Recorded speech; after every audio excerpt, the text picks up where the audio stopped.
بەهۆی جەنگی نێوان ئێران و ئیسرائیلەوە کردنەوەی دەرگاکانی نیگەرانی بۆ نێو عێراق کۆتایی نایەت. عێراق ترسی هەیە لە درێژە کێشانی جەنگ لەلایەک لە ڕوبەڕووبوونەوەی هێرش لەلایەن خەوارەی زایۆنیەوە، لەلایەکیش بەچوونە ناو شەڕی میلیشیا چەکدارەکان و درێژبوونەوەی جەنگەکە بۆ نێو خاکەکەی. هاوکات لە جوڵەی ناوخۆیی لایەنەکانی ئۆپۆزیۆن لە دژی سیستمی سیاسی ئێستا و خۆستنەوەی بارودۆخی ناوچەکە و لاوازبوونی بەرەی ئێران، بەڵام ترسی هەرە گەورەی عێراق سەرکێشانی ململانیەکان بۆ گەڕووی هرمز و داخستنیەتی لەلایەن ئێرانەوە بە شێوەیەکی کردداری کە هاوشێوەی دەرکردنی فەرمانبەرێکە لە کارەکەی لە کۆتایی مانگەکەدا، لەبەرەوەی عێراق خاوەنی گەنجینەیەکی ئامادەی موچە نییە و مانگانە موچە لەو داهاتەوە بەدەست دەهێنێت کە لە ڕێی فرۆشتنی نەوتەوە دەستی دەکەوێت.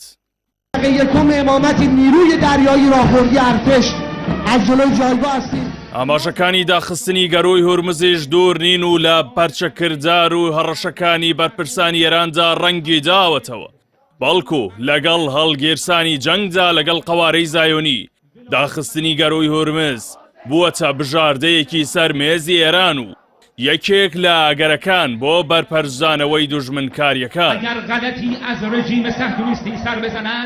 گەڕووی هورمز بە دەرگای پەڕینەوە بۆ کەنداوی عەرەب و کەنداوی عومان دادەنرێت و پاشان بۆ زەریای هندی و باقی وڵاتانی جیهان و لە نێویاندا ئاسیا ڕۆژانە نزیکەی 90 تریلیۆن بەرمیل نەوت پێیدا تێپەڕ دەبێت کە دەکاتە لە 120 سەرچاوەی نەوت بۆ بازاڕەکانی جیهان، بەڵکو لە 180 نەوتی سعودیە و عێراق و کوێیت و کەندا و بەگشتی بە گەڕووی هورمزدا تێپەڕ دەبن.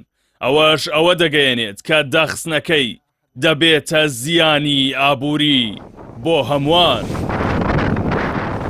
بەڵام زەرەرمەندی یەکەم عێراق دەبێت، بەو پێی لە 199 نەوتەکەی لەو ڕێگەیەوە هەناردەی بازاڕەکانی جیهان دەکات. عێراق لە مانگی نیسانی ڕابردوودا زیاتر لە 100 ملیۆن بەرمیل نەوتی هەناردە کردووە کە لە 199 لە نەوتی بەسرە بووە و لە ڕێگەی دەریاوە فرۆشراوە.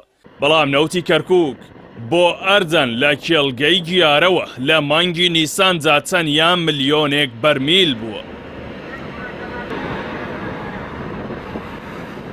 بەپێی لێکدانەوەکانیش بە داخستنی گەڕووی هورمز عێراق زۆرینەی ڕەهای داهاتی نەوتی لە دەست دەدات کە زیاتر لە 8 تریلیۆن دینارە و لە باشترین حاڵەتدا تەنها نزیکەی 1 تریلیۆن دیناری مانگانەی لە داهاتی نانەوتی بۆ دەمێنێتەوە.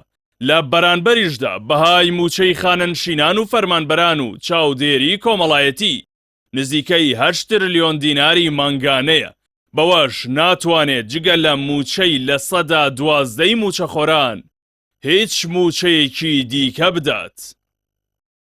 بەمەش داخستنی گەڕووی هورمز لەلایەن ئێرانەوە عێراق تووشی گەورەترین کارەساتی دارایی و ئابووری دەکاتەوە و موچەخۆرانی عێراقیش ئاو شێوەی موچەخۆرانی هەرێمی کوردستان دەبێت لە چاوەڕوانی کرانەوەی گەروەکەدا بن یان حکوومەتی عێراق لە ڕێی بۆری کەرکووک جەیهانەوە دەست بە هەناردەی نەوتی کەرکووک و هەرێم بکاتەوە.